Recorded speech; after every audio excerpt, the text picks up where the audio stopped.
जय श्री कृष्णा, राधे राधे। आप सभी भक्तों का आपके अपने YouTube चैनल श्री कृष्ण दीवानी में हार्दिक स्वागत है। आज आप सुन रहे हैं ज्येष्ठ मास महात्म्य का 21वां अध्याय। सर्वप्रथम भगवान का स्मरण करते हुए आप सभी मेरे साथ बोलिए। शांताकारं भुजगशयनं पद्मनाभं सुरेशं विश्वधारं गगनसदृशं मेघवर्णं शुभांगं लक्ष्मीकान्तं कमलनयनं योगिभिर्दयानगमयं वन्दे विष्णुं भवभयहरं सर्वलोकैकनाथम्। ओम नमो भगवते वासुदेवाय। ओम त्रिविक्रमाय नमो नमः। दत्तात्रेय जी राजा पुलिंद से कहने लगे कि हे राजन, सुनिए, मैं विधि पूर्वक आपको एकादशी का व्रत कहता हूँ। हे निरुप, दशमी के दिन प्रातः काल उठकर शौच विधि को करें। तदंतर काष्ठ की दातुन को त्याग करके पके हुए पत्तों से दांतों को शुद्ध कर लें। महानदी में मंत्र पाठ पूर्वक पंचगव्य से स्नान करें। संध्या आदि कर्म करके स्वच्छ वस्त्र धारण करके अब घर को जाएं। तदंतर गूलर के एक पात्र में उत्तर मुख खड़े होकर जल को भरें और देश काल का उच्चारण करके ब्राह्मणों को प्रणाम करके कहें कि हे देवेश, आज मैं भक्ति पूर्वक आपका व्रत करूंगा।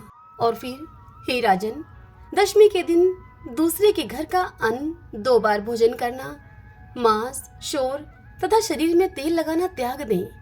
तदंतर हविष्यान के अतिरिक्त और सभी पदार्थ आमिष अर्थात न खाने के योग्य कहे गए हैं। अतः दशमी के दिन प्रतन से थोड़ा सा हविष्यान का ही भोजन करें। रात्रि में कथा का श्रवण तथा गीतवाद आदि के द्वारा जागरण करें। तत्पश्चात सूर्योदय होने पर निर्मल जल से स्नान करें। पूजा गृह में आकर संध्या आदि नित्य कर्म को करें। एकादशी के दिन चित्त में किसी प्रकार का कोई विकार उत्पन्न नहीं होना चाहिए तथा प्राकृत विषयों में अपने मन को लगावें। विष्णु सहस्रनाम का पाठ करके तुलसी दल से भगवान विष्णु का इस दिन पूजन करें तथा पुरुष सूक्त और पावन मंत्रों से जनार्दन भगवान का अभिषेक करें। औषधि, मिथ्या भाषण, शयन, स्त्री के साथ वार्तालाप, क्रोध, कटु वचन, आलाप, काष्ठ के दातुन से दांतों का मंजन करना। एकादशी व्रत के फल को चाहने वाला मनुष्य इन सभी कर्मों को इस दिन न करे और प्रत्येक पहर भगवान विष्णु का पूजन करना चाहिए। इसी तरह गाना बाजा बजाते हुए सारा दिन और रात्रि व्यतीत कर देनी चाहिए। इसी प्रकार से एकादशी पर उत्सव आदि मनावें। फिर द्वादशी के दिन प्रातःकाल जितने समय की द्वादशी बची हो उतने समय की शेष द्वादशी में भक्ति युक्त चित्त से एकादशी व्रत का पारणा करें। द्वादशी में पारणा न करने से पुण्य की हानि अवश्य होगी, इसलिए सर्वप्रयत्न से द्वादशी में पारणा करना शुभदायक होता है। हे वत्स, व्रतियों को संपूर्ण व्रत की सिद्धियों के लिए द्वादशी में पारणा अवश्य ही करना चाहिए। पारणा के दिन बहुत से ब्राह्मणों को भोजन करावें। जो मनुष्य असमर्थ हो उनको 12 ब्राह्मणों को ही भोजन करा देना चाहिए। पूजन सामग्री से पूजन करके तपस्वियों को भोजन करा देना चाहिए। तृप्ति पर्यंत शर्करा युक्त पायस का भोजन करावें और श्रेष्ठ ब्राह्मणों को मौन पूर्वक भोजन कराकर स्वयं भी भोजन कर लेवें। पराया अन्न, आमिष न खाने योग्य चीजों को कहा जाता है। मांस, उड़द, तेल, स्त्री सेवन, मधु, औषधि, दूसरों की चुगली करना, हिंसा, कांसे के बर्तन में भोजन करना, पान खाना, हजामत बनाना और 2 बार भोजन करना, इन सब बातों को द्वादशी को त्याग दें। हे राजन, सभी व्रतों में यह उत्तम व्रत 3 दिन में साध्य होता है। हे नृपश्रेष्ठ, एकादशी के दिन भोजन नहीं करना चाहिए। अन्न का तो सर्वथा त्याग कर देना चाहिए। एकादशी को अन्न खाने से नरक में जाते हैं। द्रव्य पदार्थ, जल, लवण जहाँ अग्नि में प्रकोप जाते हैं वहाँ उसी को लवण कहते हैं। अन्न धान्य से सिद्ध जो अन्न है वह इसमें नहीं लिया है। जो मोहवश एकादशी की पारणा के समय पर्याप्त द्वादशी को धान्य का भोजन करते हैं सो चंद्रायण व्रत करके पाप से मुक्त होते हैं। हे राजन, जो तुमने मुझसे पूछा उसका तुम्हें उत्तर मैंने दे दिया है। यह सुनकर राजा पुलिंद कहने लगे कि हे तात, आपने जो परम अद्भुत रहस्य मुझसे कहा है उसके अनुष्ठान के लिए मुझ में शक्ति नहीं है, क्योंकि मेरा शरीर अत्यंत ही जर्जर हो गया है। इसलिए आप कृपा करके इसके सार को ठीक ठीक से कहिए। हे भगवान, सार पदार्थ समस्त कर्मों के होते हैं। यह सुनकर दत्तात्रेय जी बोले कि हे महाबाहो, अब मैं तुमसे परम अद्भुत रहस्य कहता हूँ, जिसके अनुष्ठान मात्र से समस्त कार्य सफल होते हैं। हे राजन, ज्येष्ठ मास के शुक्ल पक्ष की एकादशी को तुम निर्जल व्रत करो। इस व्रत को करने से सब पूर्ण हो जाता है, इसमें संशय नहीं है। यह सुनकर राजा पुलिंद बोले कि हे दत्तात्रेय जी, ज्येष्ठ मास की एकादशी निर्जला क्यों हुई है? तब दत्तात्रेय जी कहने लगे कि हे राजन, प्रथम राजा प्राचीन वही ने एकादशी के दिन संपूर्ण व्रत जल रहित किया था, इसीलिए यह एकादशी जल वर्जित हुई। निर्जला नाम से प्रसिद्ध यह एकादशी समस्त पापों का नाश करने वाली कही गई है। यह कह के दत्तात्रेय जी वहां से चले गए। तत्पश्चात राजा पुलिंद ने भी इस एकादशी का विधि पूर्वक व्रत किया। इसी एकादशी व्रत के अनुष्ठान मात्र से राजा पुलिंद अपने दूसरे जन्म में प्रहलाद के नाम से भगवान के श्रेष्ठ भगत और हिरण्यकश्यप का पुत्र हुआ। श्री वेदव्यास जी इस बात को बताते हुए भीमसेन से कहते हैं कि हे भीमसेन, यह प्राचीन इतिहास मैंने तुमसे कह दिया है। इस इतिहास के श्रवण मात्र से तुम्हारे सब संशय दूर हो जाएंगे। अब तुम मुझसे और क्या सुनना चाहते हो? यह सुनकर भीमसेन कहने लगे कि हे पितामह, आपकी कृपा से सब मोह नष्ट हो गया है मेरा, और मुझे स्मरण शक्ति मिली है। ये तात, इस व्रत को करने के लिए मैं तैयार बैठा हूँ। निसंदेह मैं आपके वचन का पालन करूंगा। स्कंद जी इस कथा को सुनाते हुए ऋषियों से कहते हैं कि हे ऋषियों, वेदव्यास जी के कथन के अनुसार इस व्रत को भीमसेन ने किया और चक्रपाणि भगवान विष्णु की कृपा से वह सब पापों से मुक्त हो गया। इति श्री ज्येष्ठ मास महात्म्य निर्जला एकादशी व्रत वर्णन 21 अध्याय संपूर्ण। हरिओम तत्सत। ओम नमो भगवते वासुदेवाय। ओम त्रिविक्रमाय नमो नमः। आइए भगतजनों, अब हम श्री रामेश्वर क्षेत्र की महिमा का श्रवण करें। सभी बोलिए जय जय सिया राम, जय हनुमान, भगवान शंकर माता पार्वती की जय। आज की कथा में हम सुनेंगे भगवान श्री राम के द्वारा सेतु के क्षेत्र में रामेश्वर लिंग की स्थापना कैसे हुई। इस कथा का श्रवण करेंगे। ऋषि बोले सूत जी से कि हे महाभाग सूत जी, सब प्राणियों का उपकार करने वाले ही सूत जी, आपने इस पुराण की कथा सुनाकर हम लोगों पर बड़ा ही अनुग्रह किया है।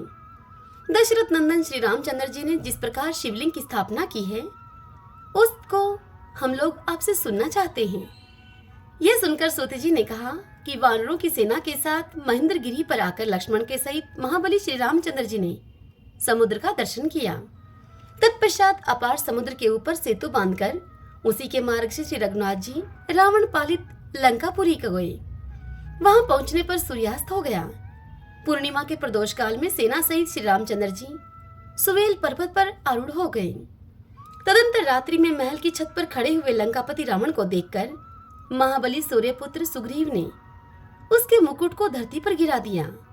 मुकुट भंग हो जाने से राक्षस अब अपने घर में घुस गया।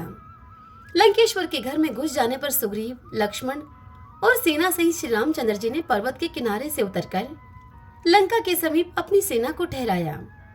वहां ठहराए जाते हुए वानरों पर रावण के विशालकाय सैनिकों ने अस्त्र शस्त्र लेकर आक्रमण किया।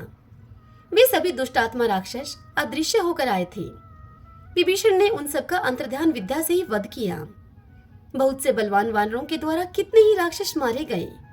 भयंकर पराक्रमी वानरों ने जिनका अंग भंग कर दिया था, ऐसे मरने से बचे हुए राक्षस शीघ्र ही रावण पालित लंकापुरी में भाग गए। उस सेना के नष्ट हो जाने पर रावण के भेजे हुए इंद्रजीत ने युद्ध में अत्यंत भयंकर नाग अस्त्रों के द्वारा दोनों दशरथ कुमार श्री राम और लक्ष्मण जी को बांध लिया।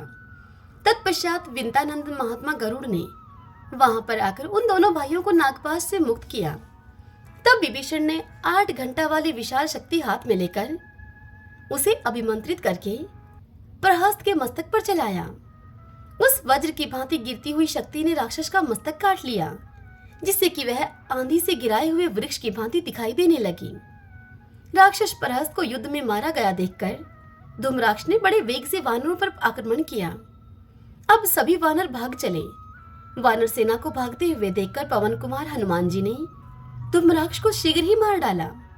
धूम्राक्ष को मारा गया देखकर मरने से बचे हुए निशाचरों ने सारा समाचार राजा रावण को जाकर बताया। तब रावण ने कुंभकर्ण को सोते से जगाया और उसे युद्ध करने के लिए भेजा। युद्ध में आए हुए कुंभकर्ण को लक्ष्मण जी ने कुपित होकर ब्रह्मास्त्र से मारा, जिससे कि वह प्राणहीन होकर धरती पर गिर पड़ा। तब वहां दूषण नामक राक्षस के 2 छोटे भाई वज्रवेग और परमार थी। इन दोनों ने, जो युद्ध में रावण के समान ही बलवान थे, वहां पर आए और हनुमान एवं अंगद के हाथों से वे मारे गए। विश्वकर्मा के पुत्र नल ने वज्रदंष्ट्र को तथा कुमद नामक श्रेष्ठ वानर ने अकंपन को मारा। लक्ष्मण जी ने अतिकाय और त्रिशिरा का वध किया। सुग्रीव ने देवांतक तथा नरांतक को मौत के घाट उतार दिया। हनुमान जी ने कुंभकर्ण के दोनों पुत्रों को मार डाला। विभीषण ने खर के पुत्र मकराक्ष का वध किया। तदंतर रावण ने इंद्रजीत को युद्ध के लिए भेजा। इंद्रजीत ने दोनों भाई राम और लक्ष्मण को मोहित किया। इतने में ही अंगद ने उसके रथ के घोड़ों को मार डाला। वाहन शून्य हो जाने पर वह आकाश में ही स्थित हो गया। उसके प्रहार से घायल हुए कुमुद, अंगद, सुग्रीव, नल और जामवान आदि के साथ प्रायः सभी वानर धरती पर गिर पड़े। इस प्रकार सेना सहित श्री राम और लक्ष्मण को युद्ध में घायल करके महाबली मेघनाथ आकाश में अदृश्य हो गया। तब विभीषण ने इक्ष्वाकु कुलभूषण श्री रामचंद्र जी से बारंबार प्रणाम करके हाथ जोड़कर उनसे कहा। विभीषण ने कहा, हे प्रभु, कुबेर की आज्ञा से एक गोहक आपकी सेवा में यह दिव्य जल लेकर उपस्थित हुआ है। हे महाराज, इसे कुबेर अंतर्ध्यान विद्या से अदृश्य हुए प्राणियों को देखने के लिए आपको अर्पित कर रहे हैं। इसको आंख में लगा लेने से आप आकाश में अदृश्य हुए प्राणियों को भी देख सकेंगे, और जिसके लिए आप यह जल देंगे वह भी उन प्राणियों को देख सकेगा। तब बहुत अच्छा कहकर श्री रामचंद्र जी ने आदर पूर्वक विभीषण से उस जल को ग्रहण किया और फिर उस जल से अपने नेत्रों को धोया। तत्पश्चात महाबली लक्ष्मण, सुग्रीव, जामवान, हनुमान, अंगद, मैंद, द्विद, नील तथा अन्य जो वानर थे, उन सभी ने श्री रामचंद्र जी के दिए हुए जल से अपने अपने नेत्रों को धो डाला। तब उन्होंने आकाश में छिपे हुए वीरवर मेघनाथ को देखा। दृष्टि पड़ जाने पर सुमित्रा नंदन लक्ष्मण ने उस पर आक्रमण किया। तब लक्ष्मण और मेघनाथ में अत्यंत विचित्र और आश्चर्यजनक युद्ध हुआ। तीसरे दिन बड़े ही प्रयास से महाबली लक्ष्मण के द्वारा मेघनाथ युद्ध में मारा गया। अपने प्रिय पुत्र के मारे जाने पर रावण को बड़ा ही क्रोध हुआ। रावण बहुत सी सेना साथ लेकर रथ पर बैठकर अब नगर से बाहर निकला।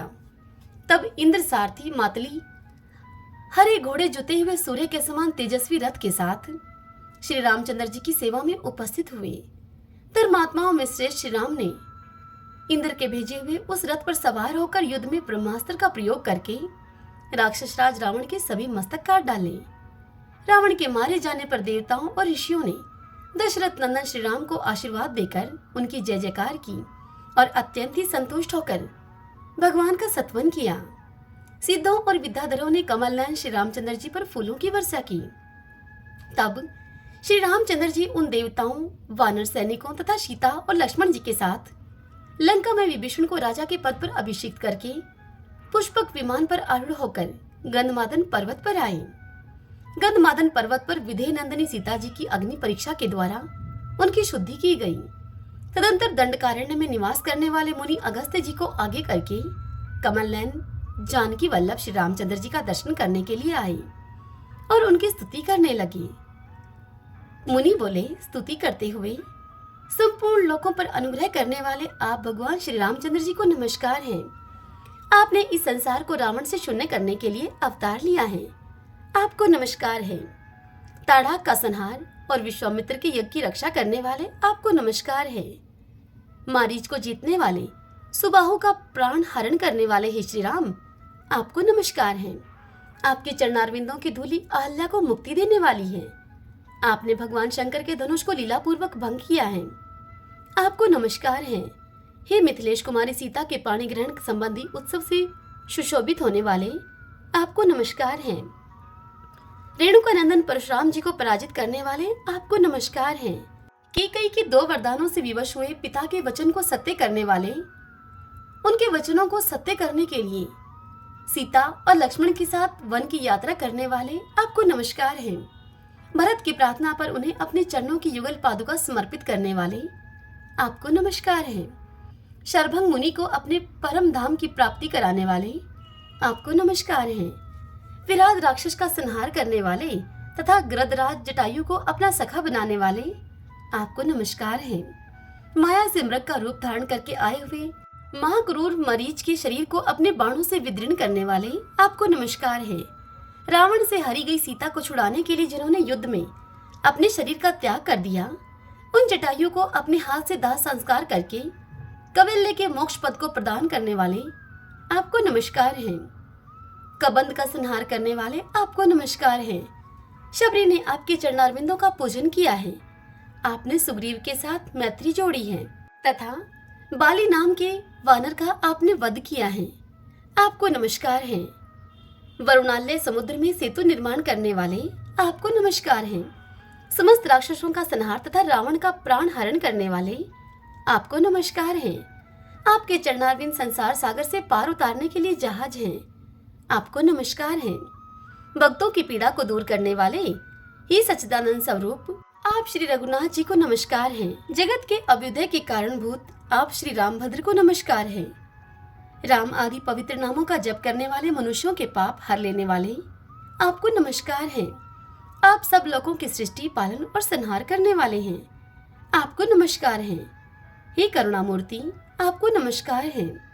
भक्तों की रक्षा के व्रत की दीक्षा लेने वाले हे प्रभु, आपको नमस्कार है। सीता के सहित आपको नमस्कार है। विभीषण को सुख देने वाले हे श्री राम, आपने लंकापति रावण का वध करके संपूर्ण जगत की रक्षा की है। आपको नमस्कार है। हे जगन्नाथ, आप हमारी रक्षा कीजिए, हमारी रक्षा कीजिए। हे जानकी पते, हम सबका आप पालन कीजिए। इस प्रकार स्तुति करके सभी मुनि चुप हो गए।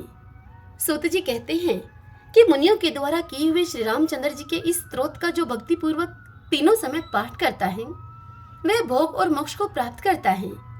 इस स्तोत्र का पाठ करने से भूत वेताल भाग जाते हैं, रोग दूर होते हैं और पाप समूहों का नाश हो जाता है।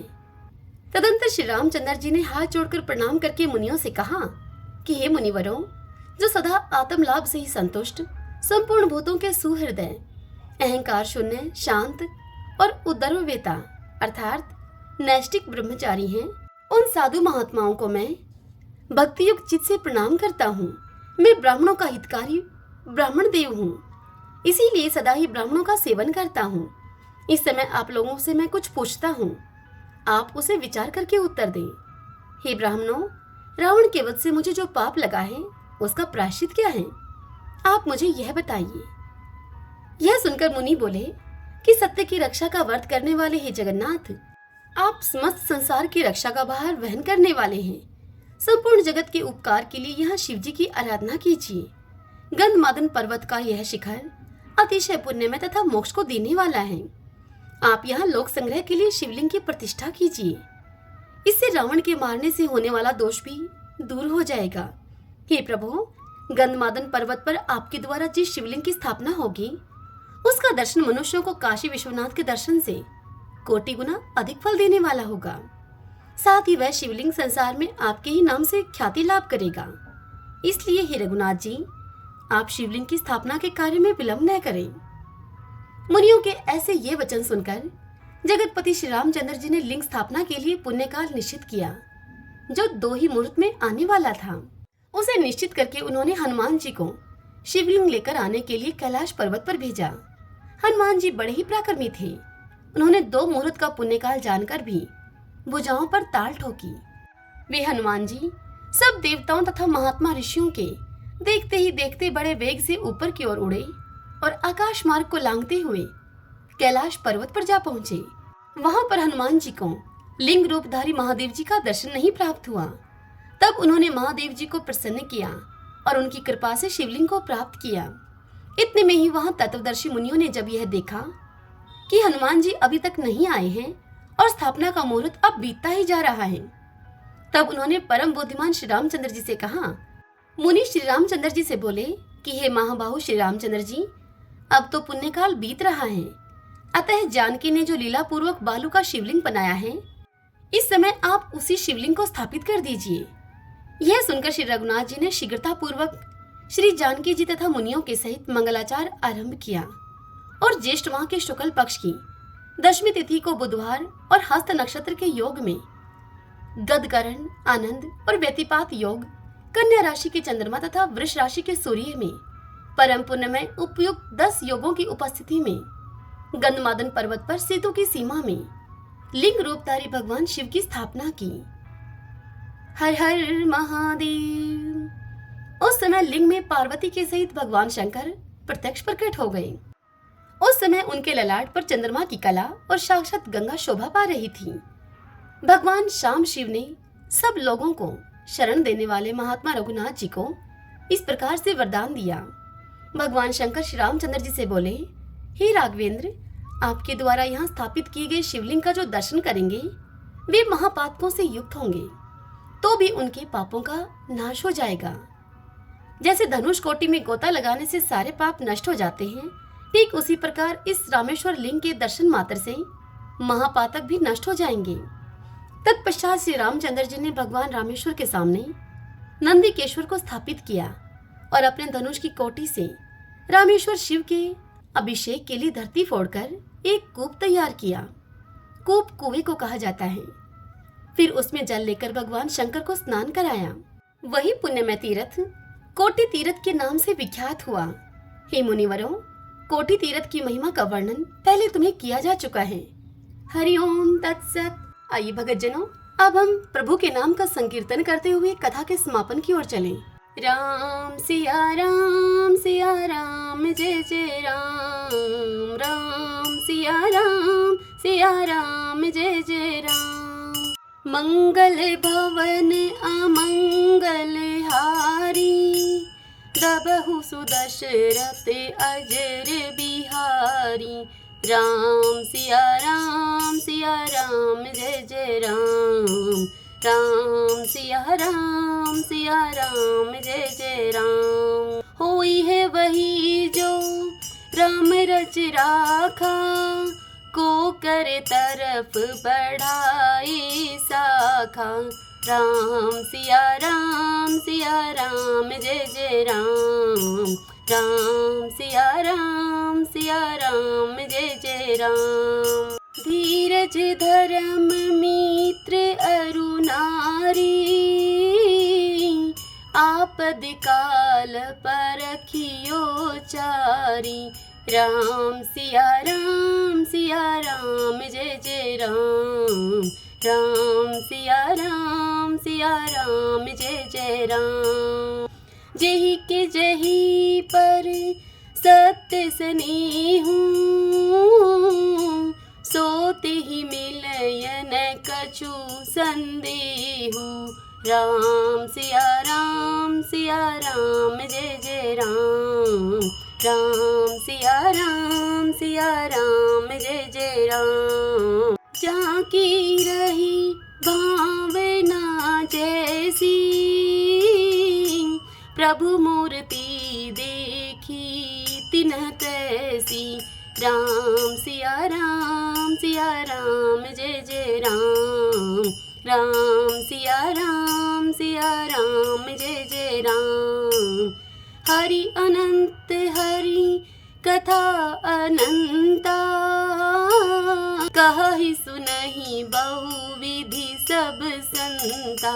राम सिया राम जय जय राम, राम सिया राम जय जय राम। रघुकुल रीत सदा चली आई, प्राण जाए पर वचन न जाई। राम सिया राम जय जय राम, राम सिया राम जय जय राम।